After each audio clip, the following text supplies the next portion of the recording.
जय Hind everyone. Welcome to government exams funda. आज हम सीडीएस ओटीए आईएमए की स्ट्रेटेजी को डिस्कस करने वाले हैं।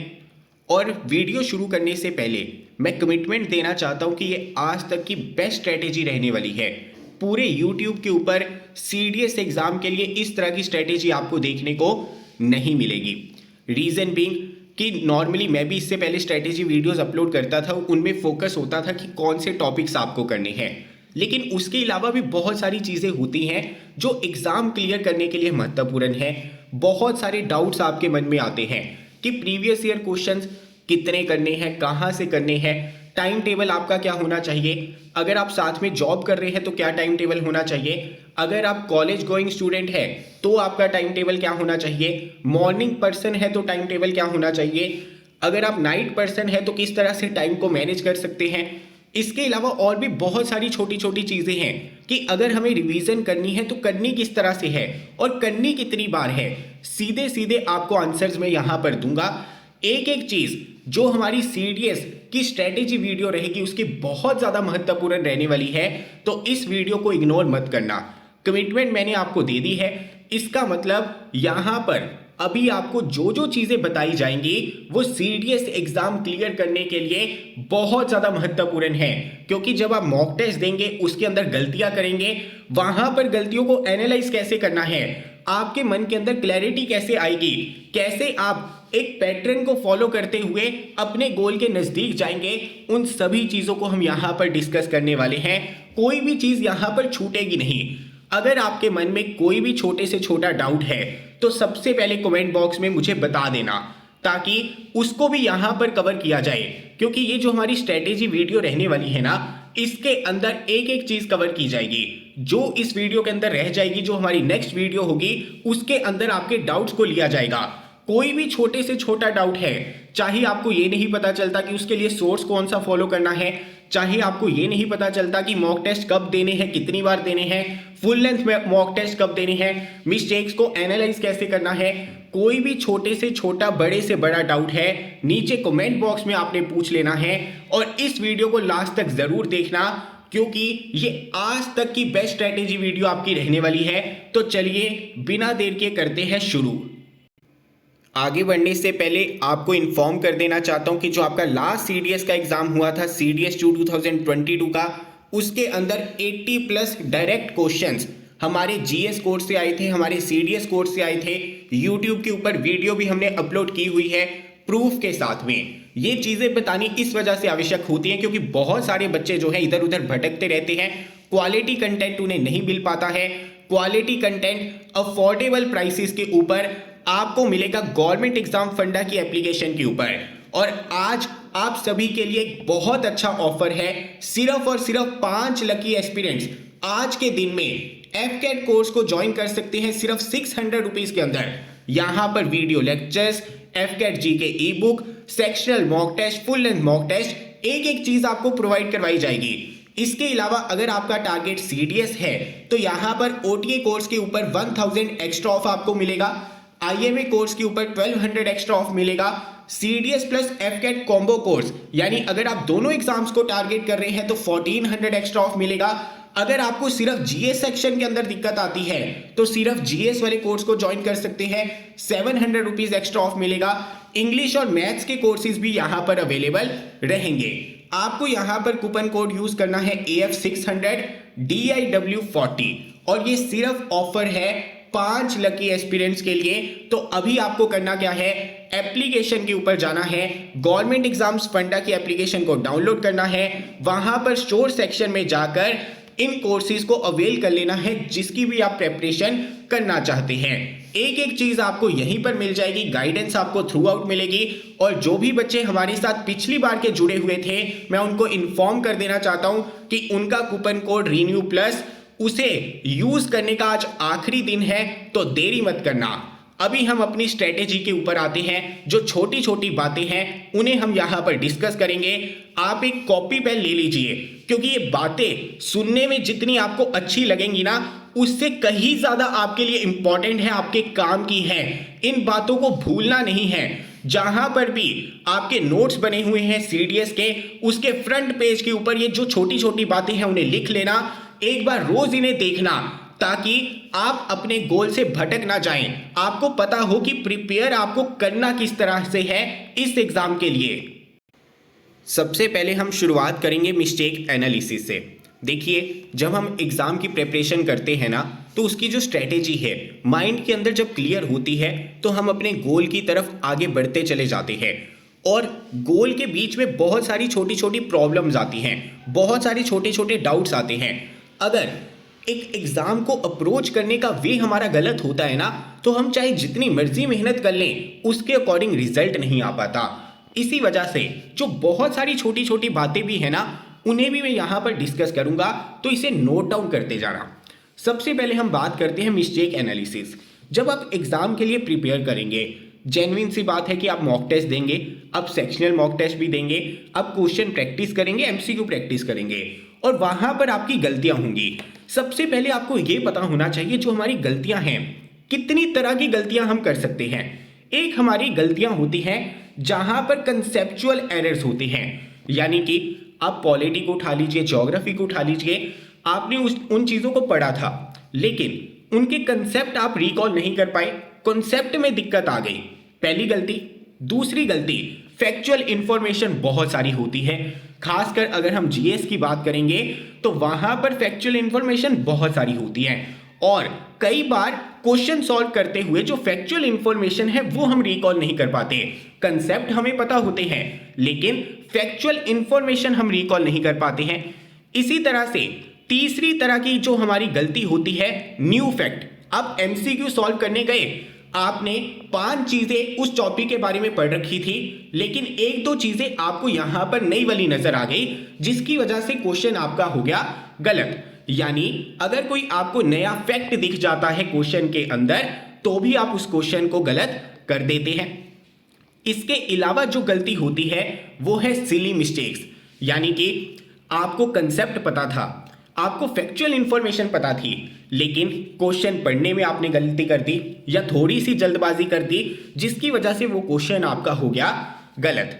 अगर ओवरऑल हम अपने मिस्टेक्स को एनालाइज करते हैं ना, तो सबसे ज्यादा गलतियां होती हैं कंसेप्ट बेस्ड, या फिर जो फैक्चुअल इंफॉर्मेशन है उसे हम रिकॉल नहीं कर पाते। उसके बाद में हमारा नंबर आता है सिली मिस्टेक्स का, और सबसे लास्ट में नंबर आता है न्यू फैक्ट्स का। अगर आपने टॉपिक्स को अच्छे से पढ़ा है तो ये न्यू फैक्ट्स वाली जो गलती है ना, ये सबसे लास्ट पे आती है। अभी ये पता क्यों होना चाहिए, क्योंकि जब आप मॉक टेस्ट देने जाएंगे, जब आप क्वेश्चंस को सॉल्व करेंगे, आपके माइंड में क्लियर होना चाहिए कि जो मेरे क्वेश्चन गलत हुए हैं, हुए किस वजह से हैं, तभी तो आप उस चीज के ऊपर काम कर पाएंगे।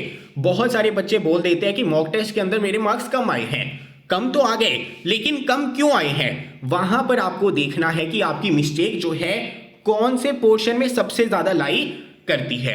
अगर कंसेप्ट आपके वीक है, यानी कि आप उस टॉपिक को समझने में नाकाम रहे हैं, तो यहां पर आपको एक और बार रिवीजन करनी होगी। अगर आप फैक्चुअल इंफॉर्मेशन को रिकॉल नहीं कर पा रहे हैं, तो उसे कैसे सुधारा जा सकता है, उसके लिए भी रिवीजन करनी होगी। और मैं आपको बता दूं कि 75% मिस्टेक्स जो हैं इन्हीं में से होती हैं। या तो आप कॉन्सेप्ट को अप्लाई नहीं कर पाते हैं, या फिर फैक्चुअल इंफॉर्मेशन को रिकॉल नहीं कर पाते हैं। मान लीजिए इसके अलावा आप क्वेश्चन सॉल्व करने जा रहे थे, वहां पर कोई नई चीज आपको नजर आ जाती है जिसकी वजह से क्वेश्चन हो जाता है गलत, तो घबराने की आवश्यकता नहीं है। यहां पर आपको रिवीजन की आवश्यकता नहीं है, यहां पर आपकी समझने में गलती नहीं हुई है, क्योंकि जीएस का कोई एंड नहीं है, किसी भी तरह से क्वेश्चन घुमा फिरा कर पूछे जा सकते हैं। तो अगर कोई नया फैक्ट आपको मिल जाता है जिसकी वजह से क्वेश्चन गलत हुआ है, तो करना कुछ नहीं है, अपने नोट्स को निकालना है, उसके अंदर उस पॉइंट को ऐड कर लेना है।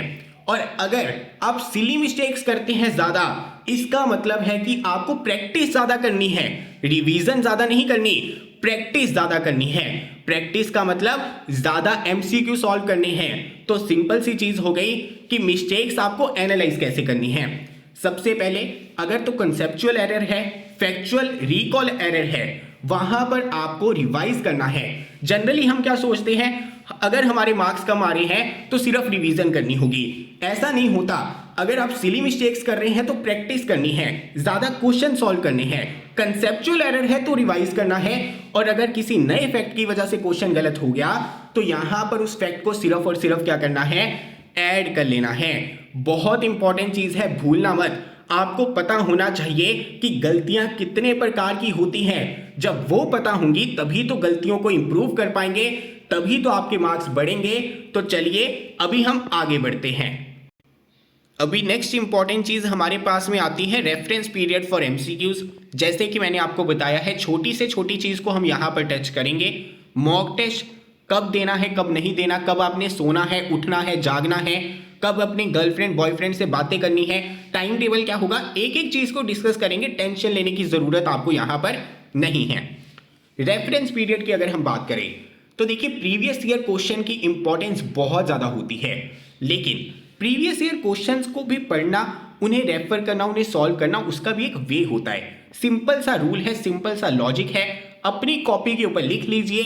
अगर आपको एग्जाम देना है 2023 के अंदर, उसमें से 5 आप माइनस कर लीजिए, यानी 2018 से जो भी आपके सीडीएस के एग्जाम हुए हैं, सिर्फ उन्हीं क्वेश्चंस को आपको यहां पर क्या करना है, सॉल्व करना है, उन्हें ही आपको यहां पर रेफर करना है।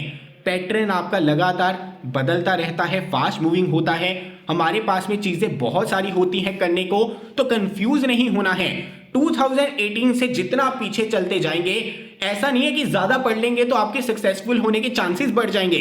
बहुत सारे बच्चों को ऐसा लगता है कि वो सामने वाला बच्चा तो पिछले 5 वर्षों के प्रीवियस ईयर क्वेश्चन कर रहा है, मैं 10 सालों के कर लेता हूं। तो मैं आपको बता दूं, अगर आप इससे पीछे जाते हैं, 1 साल पीछे जाएंगे तो 10% से चांस आपके एग्जाम क्लियर करने के हो जाएंगे कम। अगर 2 साल पीछे जाएंगे तो और 10% चांस आपके कम हो जाएंगे। तो अभी आपको क्या चीज ध्यान में रखनी है कि 2018 से पीछे आपको नहीं जाना है, जिसका सिंपल सा मतलब हो गया कि पिछले 5 वर्षों के प्रीवियस ईयर क्वेश्चन आपके पास में होने चाहिए। आप नेट से डाउनलोड कीजिए, जो मर्जी कीजिए, लेकिन पिछले 5 वर्षों के प्रीवियस ईयर क्वेश्चन आपके पास में होने ही चाहिए, क्योंकि यही रेफरेंस पीरियड है। इनके अंदर किस तरह से क्वेश्चंस पूछे गए हैं, यही आपको आइडिया देंगे कि एग्जाम में किस तरह से क्वेश्चन आगे पूछे जा सकते हैं, कौन से टॉपिक्स आगे पूछे जा सकते हैं। ना इससे ज्यादा करना है, ना इससे कम करना है। अगर आप 2018 से कम करेंगे तो भी आपके सक्सेसफुल होने के चांसेस कम होते जाएंगे, ज्यादा करेंगे तो भी चांसेस यहां पर हो जाएंगे कम। अभी नेक्स्ट इंपॉर्टेंट चीज आती है double century seating rule. Simple सा रूल है। देखिए, आपको सीडीएस एग्जाम के लिए प्रिपेयर करना है, साथ में आपको एफकेट एग्जाम के लिए प्रिपेयर करना है। ये जो आपकी जर्नी है ना प्रिपरेशन की, इसके अंदर आपका गोल क्या होना चाहिए कि अगर मैं पढ़ने बैठा हूं तो मेरा टारगेट है 200 मिनट्स का, यानी 3 घंटे 20 मिनट का यहां पर मेरा टारगेट है। मुझे इतनी सीटिंग देनी ही देनी है। जब तक आपका गोल क्लियर नहीं होता है ना, अपने माइंड को आप इंस्ट्रक्शन नहीं देते हैं कि मिनिमम मुझे इतनी देर बैठना है, तो डिस्ट्रैक्शन आपको पढ़ने ही नहीं देगी। आप पढ़ने बैठेंगे, 30 मिनट पढ़ने बैठ गए, कभी आपको लगेगा कि नींद आ रही है, मैं सो जाता हूं। कभी आपको लगेगा कि किसी का मैसेज आ गया है, बाबू सोना ने याद कर लिया, उसकी कॉल आ गई है, उसके साथ में बात कर लेता हूं। घर वालों ने कोई काम दे दिया है तो वो करने चले जाता हूं। लेकिन जब तक आप इंस्ट्रक्शन नहीं देंगे ना अपने माइंड को कि मुझे 200 मिनट्स की सीटिंग देनी है, 3 घंटे मुझे एक स्ट्रेच में पढ़ना है, तब तक आप नहीं पढ़ पाएंगे। ये आपका गोल होना चाहिए। बीच में दिक्कतें आएंगी, बीच में जेन्युइनली कोई इंपॉर्टेंट काम भी आएंगे, वो अलग चीज है, लेकिन आपका गोल यहां पर क्लियर होना चाहिए कि जब भी मुझे सीटिंग देनी है, जब भी मुझे पढ़ने बैठना है, मेरा गोल होगा कि कम से कम 3 घंटे मैं पढ़ने बैठूंगा। ये नहीं होना चाहिए कि आधा घंटा पढ़ लिया, फिर आपने जो माइंडलेस स्क्रॉलिंग शुरू कर ली, जैसे आप रील्स देखते हैं, शॉर्ट्स देखते हैं, उससे आपको डोपामिन तो मिलता है लेकिन उसका कोई फायदा नहीं है। उससे सिर्फ और सिर्फ आपका क्या होगा, नुकसान होगा। तो यहां पर आपको क्या करना है, जब भी आप पढ़ने बैठेंगे तो 3 घंटे आपको सीटिंग देनी है। माइंड को इंस्ट्रक्शन दे दीजिए, आज से क्लियर रखिए। जिन बच्चों को बैठने की आदत नहीं है, स्टार्टिंग में दिक्कत आएगी, लेकिन धीरे धीरे आप यहां पर इस गोल को टच कर लेंगे। और साथ ही साथ क्या होता है, अगर आप 3 घंटे पढ़ने बैठते हैं ना, जो पहले वाले 10-15 मिनट होते हैं वहां पर उतना ज्यादा फोकस नहीं होता। तो वहां पर ओवरव्यू लीजिए कि आज मैं क्या क्या पढ़ने वाला हूं, उनके हेडिंग्स क्या हैं, उनके सब हेडिंग्स क्या हैं। अगर कल कोई चीज पढ़ी थी तो उसे रिकॉल कर लीजिए। जैसे ही आपका फोकस बनता है तो मेन काम आप यहां पर कर लेंगे। लेकिन आज ही से आपको इंस्ट्रक्शन देनी है माइंड में। आगे जाकर मैं टाइम टेबल भी डिस्कस करूंगा कि अगर आप वर्किंग है या स्टूडेंट है, किस तरह से टाइम आपको मैनेज करना है, कैसे आपको स्लॉट्स अपने डिसाइड करने हैं। लेकिन टाइम टेबल बनाने से पहले इतना दिमाग में क्लियर रख लीजिए कि अगर मैं पढ़ने बैठूंगा तो मुझे 200 मिनट्स की यहां पर सीटिंग देनी ही देनी है। तो चलिए अभी हम अगली इंपॉर्टेंट बात की तरफ चलते हैं। आगे हम यहां पर बात करेंगे 40-20 रूल के बारे में। देखिए, हर एक घंटा हर एक मिनट आपके लिए इंपॉर्टेंट है। एक घंटे के अंदर 60 मिनट्स होते हैं। अगर हर एक घंटे की वैल्यू को आपने जान लिया, हर एक घंटे की यूटिलाइजेशन किस तरह से करनी है, अगर आपको वो पता हुआ तो एग्जाम क्लियर होने से कोई नहीं रोक सकता। ऑल इंडिया रैंक 1 भी आपका ही आएगा अगर आप सही तरह से चलेंगे। सही तरह से चलना कैसे है वो मैं आपको बताऊंगा। जो चीजें आपको बताता हूं बस उसे फॉलो कीजिए, फिर आपको यहां पर कोई नहीं रोक सकता एग्जाम क्लियर करने से। अभी 40-20 रूल क्या है? देखिए, हम क्या करते हैं, पढ़ते जाते हैं। हमें बस ये होता है कि फटाफट सिलेबस खत्म कर लो। एक वीडियो देख ली, उसके बाद में दूसरी वीडियो देख ली, फिर तीसरी वीडियो देख ली तो काम खत्म। ऐसा नहीं होता है। क्वेश्चन सॉल्व करने की इंपॉर्टेंस भी उतनी ही है जितना आपके लिए कोई नया टॉपिक पढ़ना है। अभी 40-20 रूल हमारा क्या कहता है कि 40 मिनट्स हमें देने हैं थ्योरी के ऊपर, यानी जो आप कंसेप्ट समझते हैं, जो चीज़ें मैं आपको पढ़ाता हूं, जो सब्जेक्ट मैं आपको कवर करवाता हूं, उन चीज़ों को आपने समझना है, उन चीज़ों को पढ़ना है। लेकिन अगले 20 मिनट आपको करना क्या है? अगले 20 मिनट आपको सोचना है कि पिछले 40 मिनट में किया क्या है, उसकी समरी देखनी है, उसे रिकॉल करना है, उससे रिलेटेड जो एमसीक्यू है उसे सॉल्व करना है। अगर आपने इस 40-20 रूल को फॉलो कर लिया तो जितना आप पढ़ेंगे ना, इतने एफिशिएंटली उसे रिटेन कर पाएंगे, मैं आपको बता नहीं सकता। एक महीना इस रूल को फॉलो अप कर लीजिए कि 40 मिनट अगर मैंने थ्योरी पढ़ी है, उसके बाद में 20 मिनट मैं सोचूंगा, उसके नोट्स बनाऊंगा, उसकी समरी देखूंगा कि क्या थी, रिकॉल करने की कोशिश करूंगा कि सर ने मुझे कौन से पॉइंट्स बताए हैं, कौन सी चीजें बताई हैं, और साथ ही साथ उसके एमसीक्यू सॉल्व करूंगा। सिंपल सी चीज है। देखिए, एमसीक्यू आप खुद से भी बना सकते हैं। जब आप एक थ्योरी पार्ट पढ़ लेते हैं ना, तो माइंड को पूछिए कि इसमें क्वेश्चन किस तरह से पूछा जा सकता था। आजकल तो काम ही बहुत ज्यादा सिंपल है। गूगल के ऊपर सर्च करेंगे उस टॉपिक का नाम और साथ में एमसीक्यू, तो बहुत सारे एमसीक्यू आपको देखने को मिल जाएंगे। इवन अगर आप 3-4 एमसीक्यू भी उसी वक्त देख लेते हैं तो आपका काम हो जाएगा। करना आपको क्या था, 40-20 रूल को फॉलो करना था। ऐसा नहीं है कि सिर्फ theory theory theory theory theory बस ये कर रहे हैं आप एक वीडियो देख रहे हैं, फिर दूसरी देख रहे हैं, फिर तीसरी देख रहे हैं। ये काम आपको नहीं करना है। इसी वजह से जो हमारा ओटीए कोर्स है उसके अंदर वीडियो लेक्चर्स के साथ में आपको नोट्स क्यों दे रखे हैं, ताकि समराइज फॉर्म में आपको चीजें पता चल सके।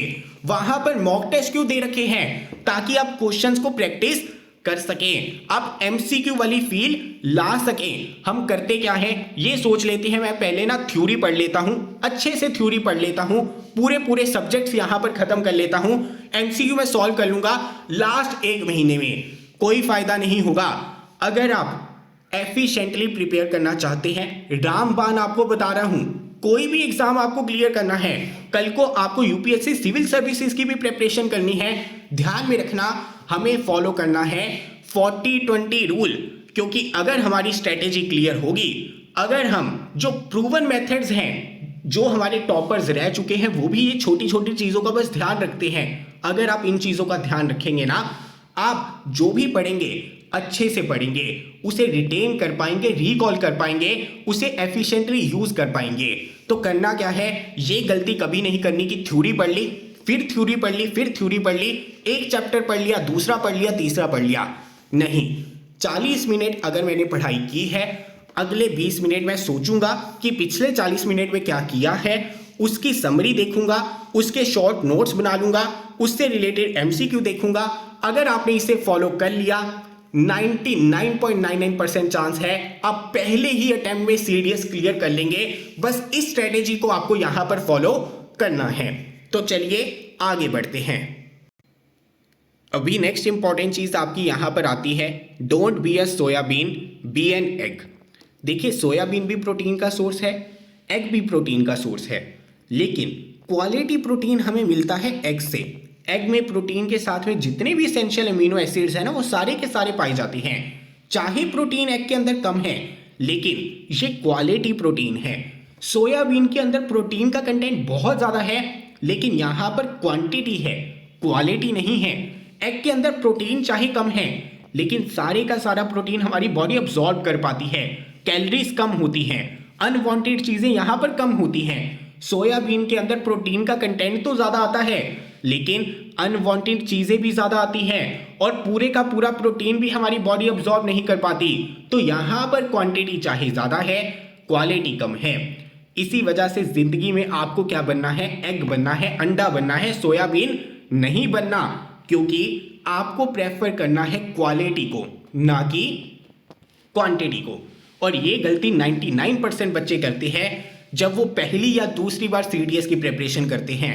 इतना ज़्यादा सिलेबस होता है, प्रायोरिटाइज नहीं कर पाते, क्वालिटी स्टडी, क्वालिटी टॉपिक्स को प्रायोरिटाइज नहीं कर पाते, अनवांटेड चीज़ें यहाँ पर पढ़ते रहते हैं। जैसे सोयाबीन के प्रोटीन कंटेंट के साथ में अनवांटेड चीज़ें आती है ना, उसी तरह से बहुत सारे बच्चे यही गलती करते हैं, क्वांटिटी को प्रेफर करते हैं, क्वालिटी को प्रेफर नहीं करते।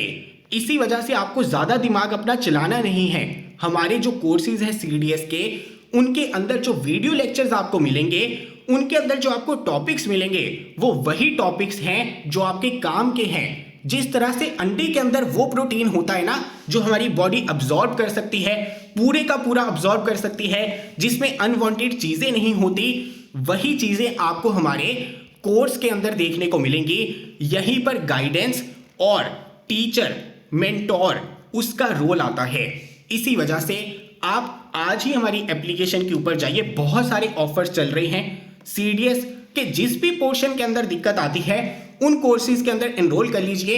एक एक चीज़ आपको यहाँ पर मिल जाएगी, लेकिन एक चीज़ आपको ध्यान में रखनी है, ज़िंदगी में क्वालिटी को प्रेफर करना है, क्वांटिटी को प्रेफर नहीं करना।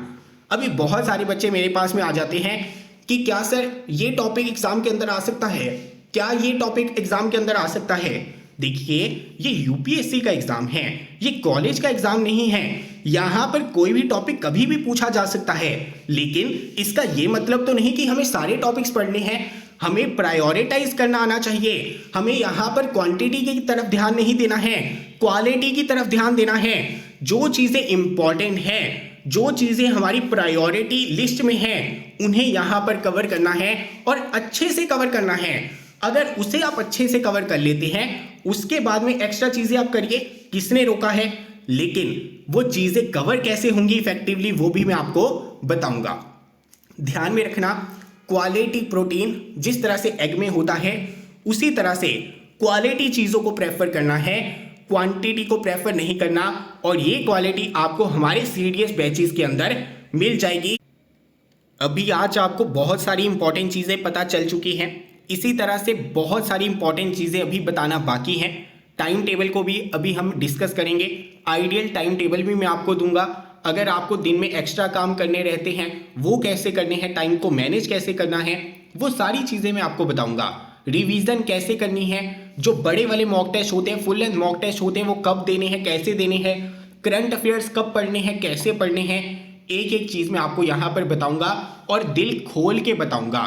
तो आने वाले पार्ट्स के अंदर एक एक चीज़ आपकी कवर हो जाएगी। ये मेरी लास्ट स्ट्रेटेजी वीडियो रहेगी, क्योंकि इसके अंदर दिल खोल के मैं एक एक चीज़ आपके साथ में शेयर करने वाला हूँ। तो कोई भी अगर आपके मन में डाउट है तो नीचे कमेंट बॉक्स में पूछ लीजिए। और जैसे कि मैंने आपको बताया है, एफकेट सीडीएस के कोर्सेज जो है लोएस्ट प्राइस पे आपको मिल जाएंगे, लेकिन ये ऑफर सिर्फ और सिर्फ 5 लकी एस्पिरेंट्स के लिए है, और ये ऑफर एनी हाउ खत्म हो जाएगा 11:59 PM के ऊपर। तो आपको करना क्या है, गवर्नमेंट एग्जाम्स फंडा की एप्लीकेशन को डाउनलोड करना है, साथ ही साथ यहाँ पर कूपन कोड यूज करने हैं। जैसे ही आप कूपन कोड यूज करेंगे तो बहुत सारे एक्स्ट्रा डिस्काउंट ऑफर आपको मिल जाएंगे। जैसे ओटीए कोर्स के ऊपर 1000 रुपीज एक्स्ट्रा ऑफ है, लगभग 40% का ऑफ आपको यहाँ पर मिल रहा है, जिसके अंदर सिर्फ वीडियो लेक्चर्स नहीं है, नोट्स है, सेक्शनल मॉक टेस्ट है, फुल लेंथ मॉक टेस्ट है, करंट अफेयर्स है, एक एक चीज आपको मिल जाएगी। क्वालिटी कंटेंट मिलेगा, अफोर्डेबल प्राइस के ऊपर मिलेगा, जेन्युइन गाइडेंस मिलेगी, एक एक चीज आपको समझाई जाएगी, बताई जाएगी। अगली स्ट्रेटेजी वीडियो के अंदर बाकी इंपॉर्टेंट पॉइंट्स को टच करेंगे। मिलता हूं अगली वीडियो के साथ। जय हिंद।